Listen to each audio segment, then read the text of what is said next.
உன்னுடைய கட்டுமனைக்கு நான் போய் பார்த்தேன். 12.25 வருடம் சனி பகவானுடைய சுற்று. சனி பகவான்கிட்ட கேட்கும் பொழுது இவனுக்கு ஒரு தாரத்தினால் உயிர்கண்டம் ஏற்படும் அப்படின்னு உத்தரவில் இருக்குது.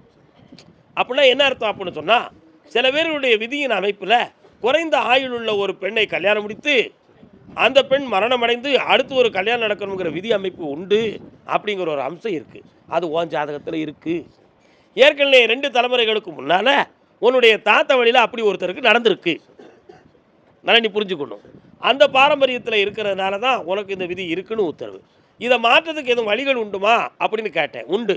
எம்பெருமான் ஸ்ரீராமச்சந்திரமூர்த்தி இலங்கை மாநகரத்தின் மீது படையெடுத்து ராவணேஸ்வரனை அழித்து தன் பாவங்களெல்லாம் தீர வேண்டும் என்று நினைத்து ராமேஸ்வரத்திலிருந்து மூழ்கி மணலை சிவலிங்கமாக பிடித்து தன்னுடைய பாவத்தை எல்லாம் தீர்த்தார். ராமன் ஈஸ்வரனை வணங்கிய ஒரு காரணத்தினால் அதற்கு பெயர் ராமேஸ்வரம் அப்படி என்று பெயர்.